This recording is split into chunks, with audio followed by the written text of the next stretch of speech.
Programa TPM. Oferecimento Fisioforma, estética de resultados. Vivenda do Brasil, cosméticos inteligentes. Hoje no programa TPM nós vamos falar sobre paralisia cerebral. Será que tem como prevenir? Será que realmente afeta a capacidade intelectual? Então é sobre isso que nós vamos discutir agora no programa TPM.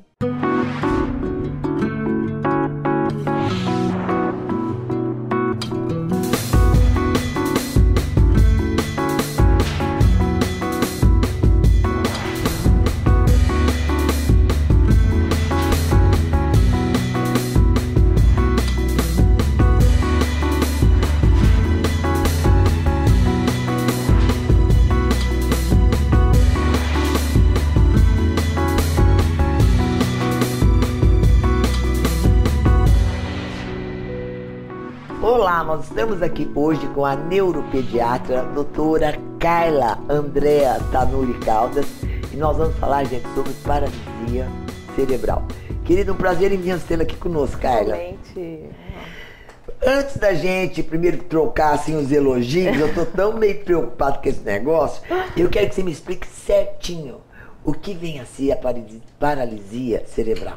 A paralisia cerebral, dentre as apresentações das doenças neurológicas da infância, ela acomete principalmente a parte motora e ela causa... Quando é criança?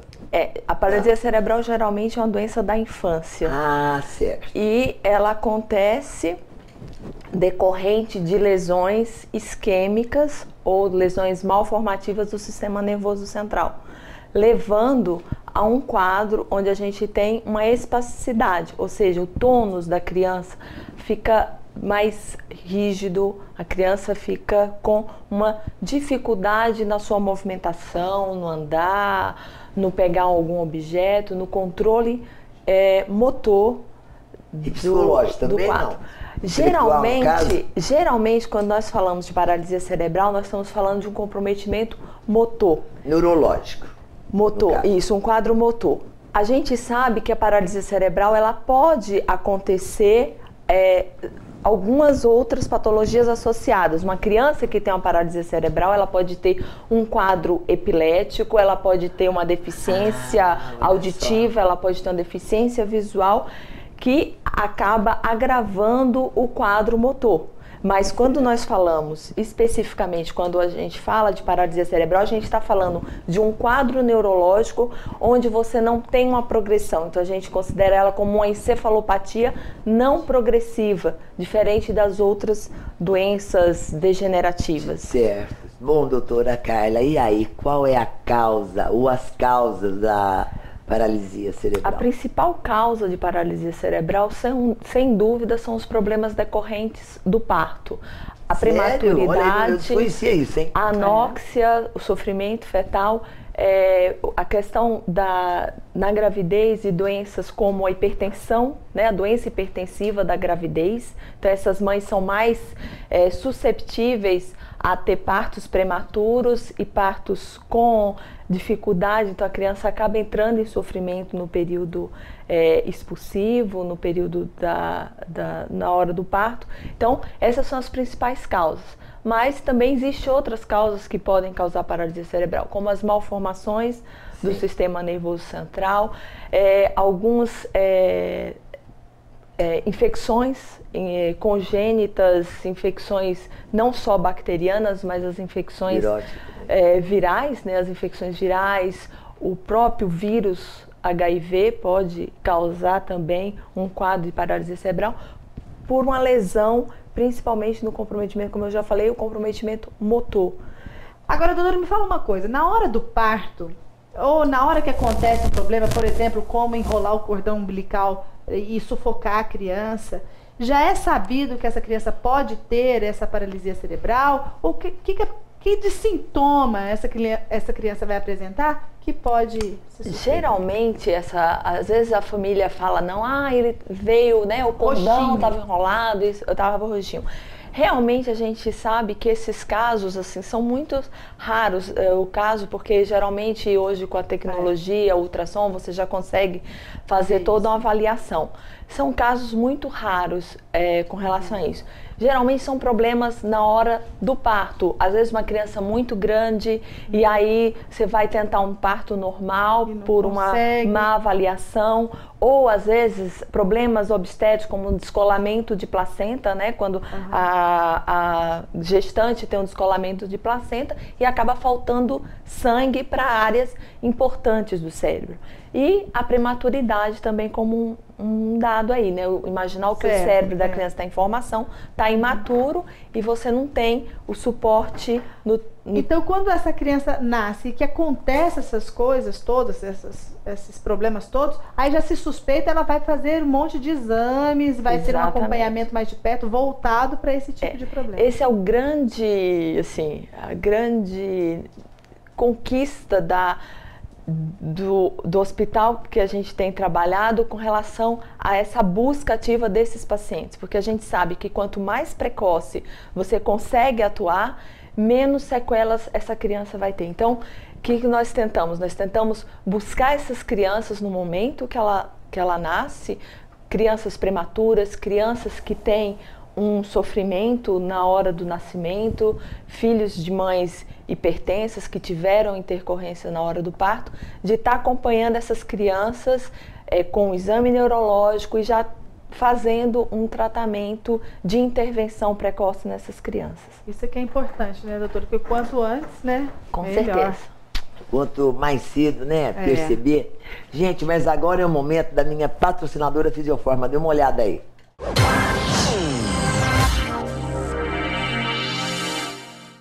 Essa é uma ótima época do ano para você começar o seu tratamento de rejuvenescimento e ficar com uma pele muito mais bonita. Fisioforma tem novidades para você. É o laser de preenchimento para repor o ácido hialurônico do seu organismo. É ele que é responsável para te deixar com uma pele muito mais bonita, com aquele aspecto jovem. Quando você faz 40 anos de idade, sabia que o ácido hialurônico cai em 50%?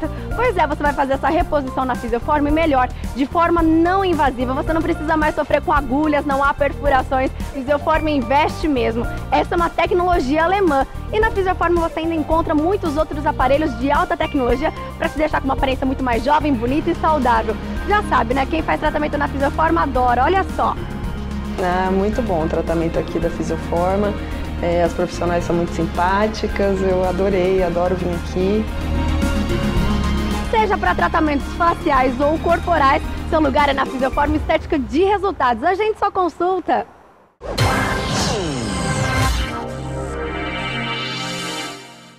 Você viu só? Basta dar uma ligadinha, agendar uma consulta e você vai usufruir dessa maravilha toda. Basta você querer.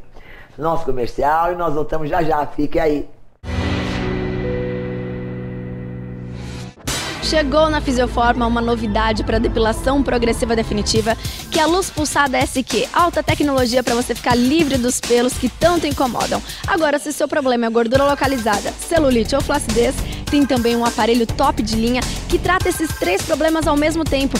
Associa aí laser, radiofrequência e vácuo. Maravilhoso, não é mesmo? Não, maravilhoso mesmo são os resultados. Eu tô amando, vou continuar mantendo por um bom tempo, porque tá dando resultado. De volta dos nossos comerciais, estamos recebendo hoje a neuropediatra, a doutora Carla Andréia Caldas, que está nos esclarecendo a respeito, gente, da paralisia cerebral. E nós começamos falando no programa que será que a paralisia cerebral, que esse problema comete a parte intelectual, doutora?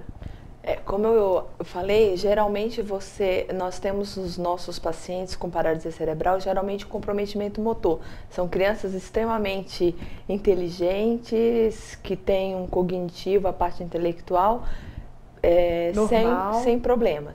Lógico, a gente tem casos onde você tem outros acometimentos, então não só o quadro motor associado, você tem um paciente que tem um quadro motor associado com a deficiência auditiva, com a deficiência visual. Então, nesses casos e casos mais graves, onde o insulto isquêmico foi maior, sem dúvida, você vai ter o comprometimento intelectual. Mas, geralmente, o quadro, quando você fala paralisia cerebral, a gente tem que pensar inicialmente num quadro motor.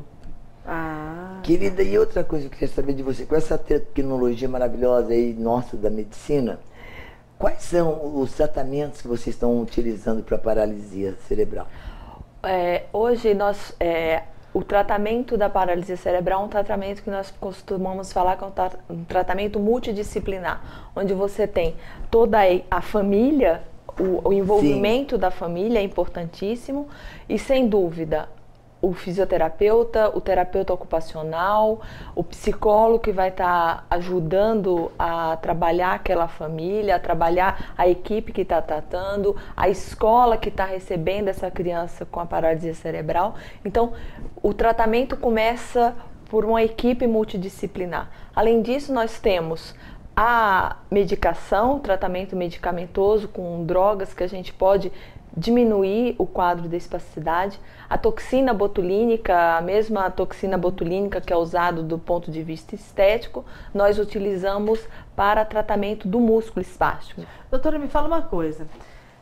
Tem como, então, prevenir uma parte desses problemas de acontecerem, né? Sem dúvida. O que é necessário ser feito para minimizar isso? Sem dúvida, a prevenção consiste não só no tratamento pré-natal, uma orientação, o uso das vitaminas, o ácido fólico durante a gestação para evitar outras causas e o tratamento, a mãe, né, o uso de medicações para o tratamento da hipertensão, o tratamento da diabetes, que hoje, né, a diabetes gestacional, que também pode contribuir nesses casos. E tendo a criança que nasceu e teve o acometimento, teve o insulto hipóxico, né, nesse cérebro, e aí começa todo um trabalho de diminuir as sequelas. Então, o uso das órteses também, outra parte que deve ser logo, assim que evidenciado, deve ser utilizada, né? E isso às vezes é uma resistência da família, porque a órtese esquenta, porque a órtese é ruim, e a gente tem que, na verdade, o que a gente tem que fazer? A gente tem que ensinar o cérebro como ele vai ter que se adaptar àquele novo ambiente. Então, na criança, geralmente, que tem paralisia cerebral, ela costuma andar na ponta do pé. Então, a criança normal, ela começa a andar, ela anda com as perninhas abertas e anda com o pé no chão. A sola toda. E geralmente a criança com paralisia cerebral, por conta da espasticidade, por conta dos músculos estarem contraídos, ela geralmente anda na ponta do pé, cruza para andar. Então isso a gente pode evitar com o tratamento, com a toxina botulínica e com o uso das órteses. Então a gente precisa ensinar para o cérebro. Então eu coloco para as crianças, a gente tem que estar informando para o cérebro como que eu tenho que andar, eu tenho que pisar primeiro o meu calcanhar no chão, e isso as crianças vão, né, as crianças maiores, elas vão aprender. Então você chega para uma criança de 5 anos, você chega lá, o que você tem que pisar primeiro no chão? E elas falam, é o calcanhar. Então elas sabem que ela tem que pisar no calcanhar. Então você tem que ensinar o cérebro tem que aprender como ele tem que andar. Doutora, muito obrigada, viu? Foi ótima essa entrevista, né, Zezé? Achei fantástica, viu, Carla? E é muito legal Parabéns. a gente ver quanto está evoluindo nessa parte da neurologia, né? Verdade. Que antes coisas que às vezes tinha um aspecto discriminatório, hoje há uma inclusão social de tudo isso, e há excelentes tratamentos para dar realmente mais qualidade de vida para essa família, né? Sem dúvida. Hoje nós temos aqui em Ribeirão, nós temos o centro, né, de reabilitação do Hospital das Clínicas, onde a gente oferece aí para esses pacientes um tratamento multiprofissional, com fonoaudiólogas, com terapeuta ocupacional, com fisioterapeuta, com psicóloga. Quer dizer, dá todo o apoio, né? Todo o apoio tanto para o paciente quanto para a família, né? Certeza. Maravilha. Obrigada, doutora. Querida, obrigada. Foi maravilhoso. Tchau, gente. Obrigada a vocês. Beijo, gente. Até mais. Programa TPM. Oferecimento Fisioforma, estética de resultados. Vivenda do Brasil, cosméticos inteligentes.